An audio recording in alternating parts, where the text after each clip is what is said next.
We've got the commissioner, Keith Gill, on Locked On Sunbelt. You are Locked On Sunbelt, your daily podcast on the Sunbelt Conference, part of the Locked On Podcast Network, your team every day.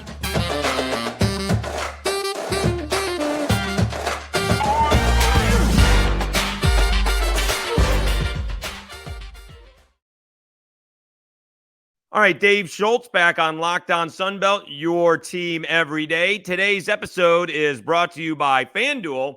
Make every moment more. Right now, when you bet on Super Bowl winner, you get bonus bets every time they win in the regular season. FanDuel.com/locked on. Dave Schultz back with another edition of Locked On Sunbelt, your team every day. We have the commissioner of the Sunbelt making his Locked On debut. Really appreciate his time, Keith Gill. Tons to talk about. Sunbelt expansion, the rules holding JMU back from winning the Sunbelt and going to a bowl game. Probably the most controversial thing in the entire history of Locked On Sunbelt, In-N-Out versus Whataburger. Oh, great. And what this job was like, what he thought it was going to be, and what it has turned into. And so let's get to it. He is the commissioner of the Sunbelt Conference. He is Keith Gill.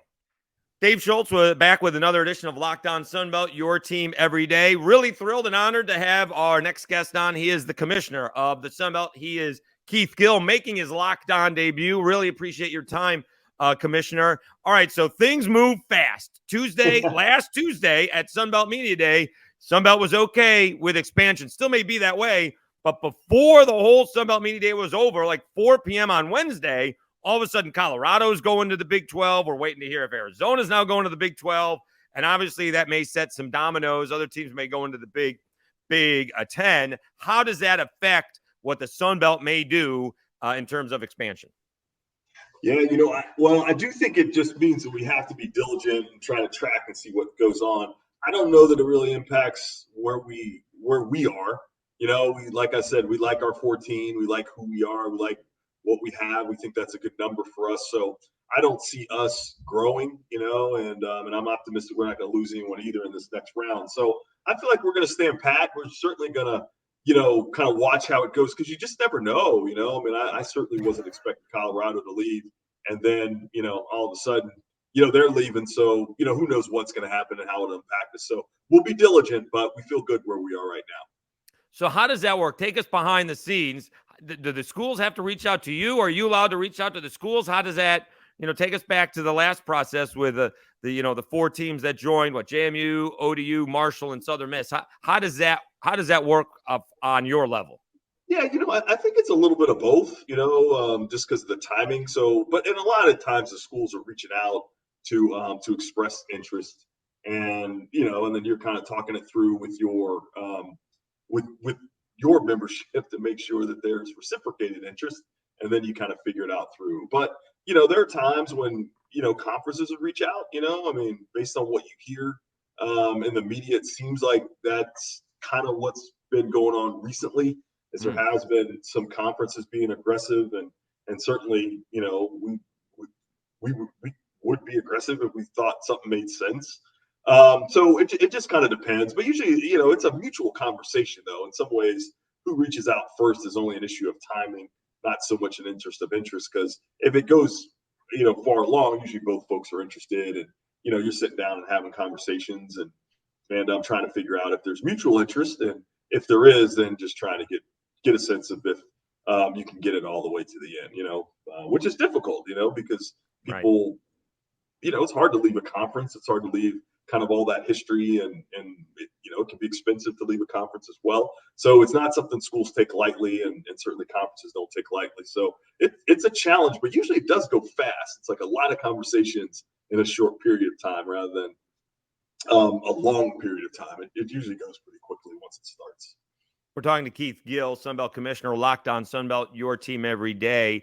Let's talk about the JMU situation, because once again, they are not eligible to win the conference, and then so they can't go to the championship game or a bowl game.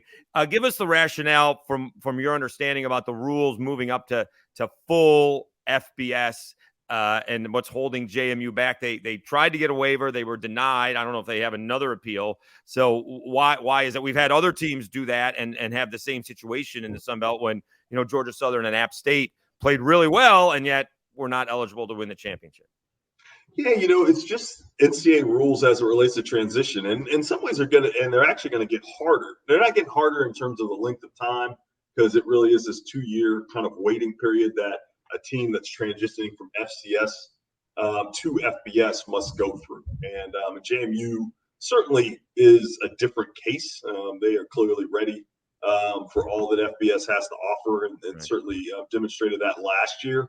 But the NCAA didn't want to provide them relief, and so I think part of that is because there's a lot of teams in the pipeline now, and they didn't want to create a precedent. I think I clearly think that there might have been an opportunity for them to make a unique case for JMU, just because I do think they look different than most schools that you see in that transition. So it's one more year. I think one thing that's been good for them, for JMU, is they're one of the few teams that have played a full conference schedule in their first year. So, which is nice, because usually in that first year, transition teams are playing anybody they can find. D2 Right. schools, D3. They're just trying to cobble together a schedule because they can't play. So the good thing for them is they were able to have a solid kind of 11-game schedule last year. This year they'll have a 12-game schedule, and obviously 8 of those games will be Sun Belt. So I do think that at least there's a silver lining in the fact that they do have a good schedule. I do wish they would be eligible for the postseason, just because I think our conference is best when everyone is eligible for everything, and so having them not eligible, I don't think is in the Sun Belt's best interest. But it's one more year, so we'll kind of grind through it and muddle our way through it, and then knowing that next year they'll be fully eligible for everything, and certainly more than capable of competing for the championship. We're talking to Keith Gill, Sunbelt Commissioner, Locked On Sunbelt, your team every day. All right, so it's been Infrastructure Week with the Pac-12 media rights now for a good 3 months. Every time they say they have something, we don't really find out what it is. Can you be specific? Yeah. Because the Sunbelt's got a pretty good media rights deal. When I first got to Lafayette in 2013, and I'm doing a morning show, I'm just one of those guys who can't talk about a game without seeing it. And I can't do that from my couch, 5-6 years ago, but I can definitely do it now if I can watch a replay because you guys are on, the ESPN Plus. Tell us how the media rights has improved for the Sun Belt over the last few years. Really took advantage of it in the COVID year, that was for sure. But how has it improved over the last few years? Yeah, it's improved because we just have so much more exposure. It's really interesting. I mean, you talk about COVID. Now, COVID was great just because, so many conferences didn't play, or when they eventually started playing, we'd already played 6 games, 6 or 7 games. And so there was so much available opportunity and inventory to be on ESPN linear. So that was great, a good jumping off point for us. It's improved because, we've been able to get more linear games and linear opportunities.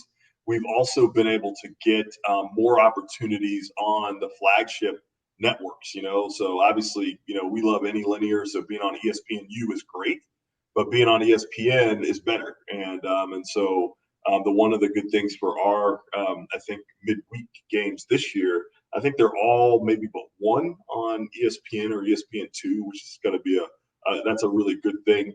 Our championship game has the opportunity to be on ABC. And we've increased the amount of linear opportunities that are available to us. So I think all those things are really positive. We went from, two seasons ago, we had about 18 million kind of viewers, and last year we had 35 million. And so, that's almost double, just a little under that. And that's really significant. And part of that is because ESPN has increased, the level of exposure, and that's two ways, the opportunity. So we have more opportunities, but then we also are finding our ways on networks that are more distributed with more viewership, which allows you to get better numbers. So it's been ESPN's been a great partner, and it's worked for us really well. Okay, let's take a time out. We'll continue our conversation with the commissioner of the Sun Belt, Keith Gill, after these messages. He will talk to us about that Saturday last September when 3 Power 5 teams all went down at the hands of Sun Belt foes.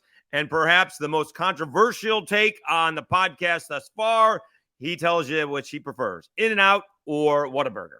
Let me tell you a little bit about Birddogs. Love my Birddogs.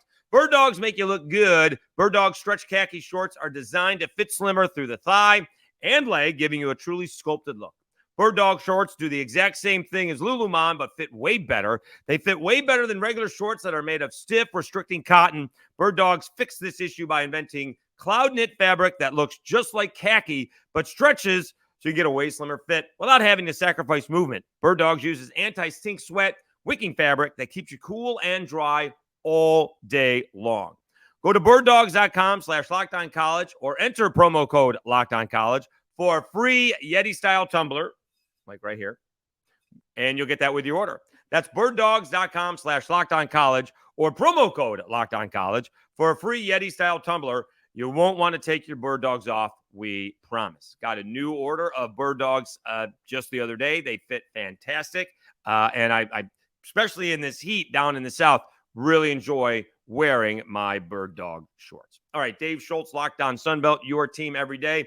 Let's get back to it with the commissioner of the Sunbelt recapping that sensational day last September when Notre Dame lost, Texas A&M lost, and Nebraska lost, all to Sunbelt opponents. Stay tuned for his In-N-Out versus Whataburger take. And then wasn't it like week 2 of the college football season, you upset, 3 Power 5 schools, and not just any Power 5 schools. Notre Dame goes down, Texas A&M goes down, and you wrapped it up with Nebraska going down, all being taken down by Sunbelt teams. What was that day like for you as the Sunbelt commissioner? Did you even get to bed that night? I'm not sure I would have been able to sleep that night, knowing what had just occurred on one day, on one Saturday, finishing off with a Kyle Van Treese QB draw to upset Nebraska in Nebraska. Yeah, it's actually pretty amazing, So I actually was going to the Texas State FIU game. So I was headed to San Marcos, kind of landed in San Antonio and drove to my hotel, started watching Marshall Notre Dame, and then got in the car and listened to it, listened to the finish on my radio. Well, I was actually listening to the Texas A&M game on my radio because I could pick up the Texas A&M network because I was in Texas. My brother-in-law was kind of keeping me up to date on the Marshall game, so he let me know that they won, which was awesome. Right. And then I finished watching the app win over Texas A&M in the press box at Texas State, and all of us, there was like a bunch of people watching it, so it was really cool watching all the Texas State folks, cheering for App.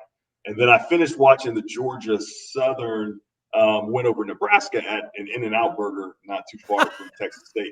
So I don't know that it was the most glorious day of football. Watching people think these jobs are all glorious. I was watching that on my phone, eating a double with grilled onions and fries. So, but it was good. It was unbelievable. And I think one of the great outcomes of that has really helped us in our visibility is then game day went to App that next week, and it allowed us to kind of keep being on that national stage, gave us a lot of momentum, that we kind of carried throughout the season, all the way to, Troy beating Texas San Antonio in the Cure Bowl and the, only kind of ranked conference champion matchup of the Bulls. So it was a great year for us, and week 2 was unbelievable. And actually ODU beat Virginia Tech in week 1. So we really did have a nice little stretch there in those first 3 weeks. And that momentum has been good for us. And hopefully, we've got some really good opportunities this year in the non-conference, and hopefully we can take advantage of them.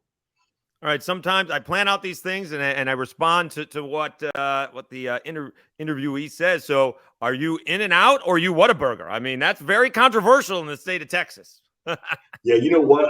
I'm actually afraid to answer this because we just had this conversation. I've never had Whataburger. Okay. So and I love In-N-Out. So I'd have to say right now I'm In-N-Out over Whataburger, but we've got some staff here that are Whataburger diehards. And I did promise them that I will have a Whataburger because they swear by it. So I am going to hopefully do that sometime this year. All right. Who knew? He is Keith How about you? Do you have a preference? Probably more Whataburger. I didn't realize what that was. I worked in Corpus Christi when I'm like, what is Whataburger? Why am I going to go to that besides the big three? So that's where it was. I was in Corpus Christi in the early to mid 90s. So I had my fill of Whataburger down there. In and out, I really only get on the West Coast, right? If I happen to be in Vegas or LA. So I think we got Whataburger here in Lafayette. We certainly had it in Mobile. So I'm more familiar with Whataburger as it turns out. In and out may be a little overrated. We'll do that. All right, we'll come back after this and wrap things up with the commissioner of the Sun Belt, Keith Gill. He tells us what he thought the job was and what it's turned into, and he actually slips in some stuff about the basketball tournament and the future of that in Pensacola. But I'm looking forward to this as football season is almost here. Football season about to kick off, and FanDuel is giving you the chance to win all season long because right now, when you bet on a Super Bowl winner, you get bonus bets every time they win in the regular season. Just pick any team to win the Super Bowl, and you'll get a bonus bets for every victory. You can use your bonus bets on spreads, player props, over-unders, and more. So visit FanDuel.com/lockedon and start earning bonus bets with America's #1 sportsbook. That's FanDuel.com/lockedon. All right, let's wrap things up. Dave Schultz, Locked On Sunbelt, your team every day, with the commissioner of the Sunbelt, Keith Gill, talking about what the job has turned into since he's taken it, and maybe even the future of the Sun Belt basketball tournament in Pensacola.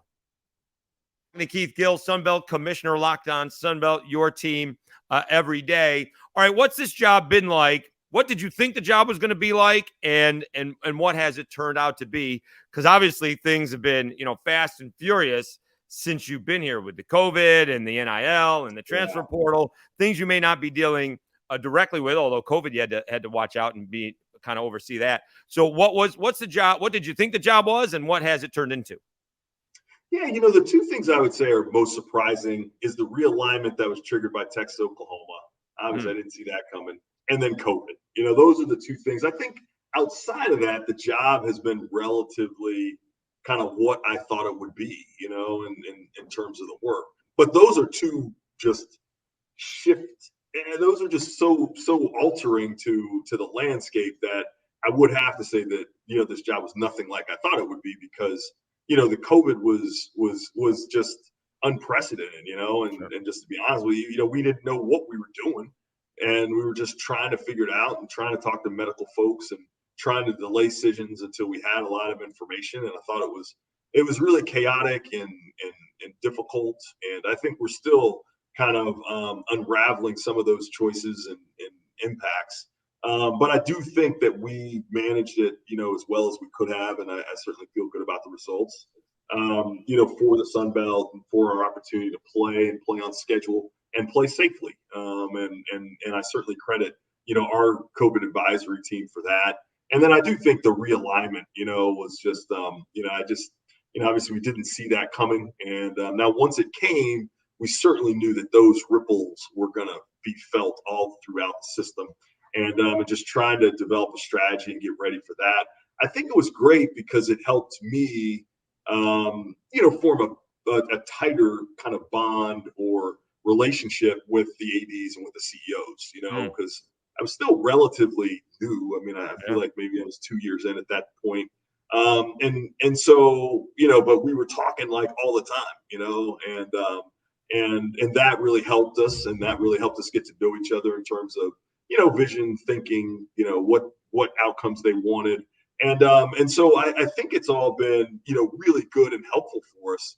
But I'd be lying if I was kind of like, I really anticipated such a sea change in membership and how it would impact us and how it would impact us in such a positive way in terms of, I think we had really good outcomes that I think we're all really proud of. And I think that that's going to serve us well in the future. So what are your day-to-day responsibilities? What do you do, 8 to 10 hours a day when, you're not, trying to expand the conference or dealing with, an epidemic? Yeah, it depends on what day it is. So, but right now we're really trying to focus on basketball. We've got a couple things going on. We're finalizing our schedule. We are working with trying to figure out, the kind of future of our basketball championship tournament and where that's going to be and how that's all going to work and those kind of things. So trying to think big picture kind of in that space and in the championship space. I'm finishing up performance evaluations. And I'm assuming that everyone, no matter what job they have, is doing kind of those types of things. There's a lot of, we're doing some work from a CFP standpoint. So I feel like, earlier this week we had a call just talking about the implementation of expanded college football playoff, which is something that's really important. And so it kind of depends, in that regard. But this week has been a lot of CFP, a lot of performance evaluations, and a lot of basketball in that regard. And then also, I should be remiss, we're working on expanding our mental health offerings for our student athletes. And so we are meeting with companies to do that. So the last of those meetings is today at 11 o'clock. And so trying to identify a company that can help our schools expand their mental health capacities is something that's on our radar that we're working hard on right now. So, which is going to be really important and a good service to our students. All right, so that, again, we're talking with Keith Gill, Locked On Sunbelt Commissioner of the Sunbelt. We're all looking forward to football season. You're talking basketball season. So is the 24 Sunbelt Championship when it comes to basketball still in Pensacola, or is this on the move for this upcoming season? No, it is. It will be in Pensacola, really for the foreseeable future. Certainly the next 2 years. Okay. And we like Pensacola, and Sure. and that's really what we're trying to figure out is just what's the next iteration look like, and how can we grow it and how can we make it better. And so really it's trying to figure out how to make it better. But yes, we'll also explore other places. I mean, I think Pensacola is a perfect location for it. Don't anticipate changes, but we would not be kind of doing what we're supposed to do if we're not exploring ways to expand the championship and make it better. So really it's just trying to think through, okay, what's next? What does it look like? What should it be? How do we make it better? Those types of things is what's kind of on our plate. So what does that mean, make it better? I know we had some, kind of a cop-out for some coach, right? If you get a bye, right, and maybe a double bye, you got some teams already playing games and they practice on the court, they're playing on the court, other teams can't get on it. So what do you mean by try to make the Sunbelt Championship basketball tournament better? What does specifically was that? Yeah, I think a lot of it, so fan amenities. So looking at the building, what kind of opportunities do we have to have better fan engagement, whether it's private areas, suites, hospitality spaces, those kinds of things. How do we engage Pensacola better? Our Fan Fest continues to grow. Are there ways that we can make that Fan Fest better and have more? We had 500 kids last year. How do we make that 750? In that regard, sponsorship activations.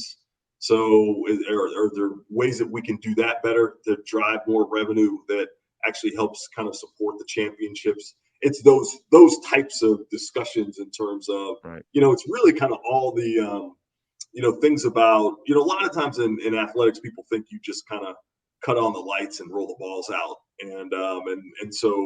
But it's really all these other things that are, really kind of shoulder programming for the championship, whether it's fan experience and how you engage them, or it's your Fan Fest, or it's kind of what kind of signage you have downtown promoting the championship, and how you partner with the businesses and the hotels and all those things that are kind of those details that hopefully most people don't see, but are really important in terms of how people enjoy their time when they're in Pensacola. Well, because you're the almighty and powerful Sunbelt Commissioner, you had a game day and you managed to get a Hail Mary victory for App State. And then for the basketball championship, you probably had the two closest teams, right? The Raging Cajuns were playing South Alabama. You couldn't do any better than that. Yeah, I think it was great. Our basketball championship was awesome. I mean, you look at the Marshall crowd, Southern Miss crowd, right? Obviously, South Alabama showed up, Louisiana showed up. So it was tremendous. And I think the amazing thing about our basketball championship, what makes me really happy, is each year we've been able to grow it. It's gotten a little better. And so we're really pleased with that. And Pensacola's been a great partner, and will continue to be. And it's great. They got the beaches. When it's a great time to go to the beach, watch some basketball. Generally, the weather's good food, good places to stay. So it's great. And I think Pensacola's been a great partner in that. And our teams. But I was really, you think about how far Marshall is for Pensacola. And Right. and the way they showed up was really impressive. And so I think that bodes well for the future as it relates to our tournament. All right, let's wrap things up with Sunbelt Commissioner Keith Gill. How far in advance do you determine which games you're going to? Like, do you already know? I mean, I presume you try to get to each stadium at least once during the season. When can we Yeah. expect you here in Lafayette to see the Cajuns? Yeah, so my first draft of the schedule is usually done in February before the season. So once I get the first draft of our schedule, then I can kind of start building it out. So yes, and I would say that I have it like in final by like April or May. So let's think here. I'm going to Lafayette. I got it right here, so I will be in Lafayette. I'll be in Lafayette Thursday, November 9th Okay. for the game, Southern Miss at Louisiana. So, Big ball but game. the first time I'll see the Cajuns is Saturday, September 9th when they're at Old Dominion. So I'll be at Old There you Dominion go. on September 9th, and they'll be there. So, yeah, but I go to every campus, so 14 campuses. There's only 14 weeks of the college season, so that makes it hard. And I try to see every team twice, which I was able to do when we had 10 football schools. I've not been able to do it. I wasn't able to do it last year. And based on my schedule, I'm not able to do it this year. Right. I think I'll see 10 teams twice or more. So, but that's what I try to do. I minimally get every school once, get on campus one time. And then I try to see every school twice at least twice if I can. So you actually have a home game with the Sun Belt in New Orleans. South Alabama's coming to you. That's actually a pretty big ball game against Tulane. Do you stay home for that, or because it's not a Sun Belt campus, do you have to go on the road? Although the Jaguars are coming to you. I will, because fortunately Georgia State plays on Thursday, the Thursday before. So I'm going to go to Georgia State. They're hosting Rhode Island on that Thursday. And then I will head over to Tulane to watch South Alabama and Tulane. So you make a good point. For the most part, I do really try to stay on our campuses and go to home games and don't go on the road. But I am going to be able to get to South Alabama, Tulane, and then next week I'm going to go to JMU at UVA because that game's at noon. Sure. And then I'll shoot over to the Louisiana Old Dominion game because that game's at 6. So I can watch probably the first half. I'll leave after halftime, probably out of Charlottesville, drive over to Norfolk, and then watch the Cajuns and the Monarchs play that night. So Keith Gill double dipping on a weekend to Saturday in the Sun Belt Conference. He is Sun Belt Commissioner Keith Gill, Locked On Sun Belt, your team every day. Very generous with your time, Keith. Thank you so much. Hope to catch up again, throughout the season. I appreciate it. Thank you so much. Sounds good. Thanks, Dave. Thanks for having me.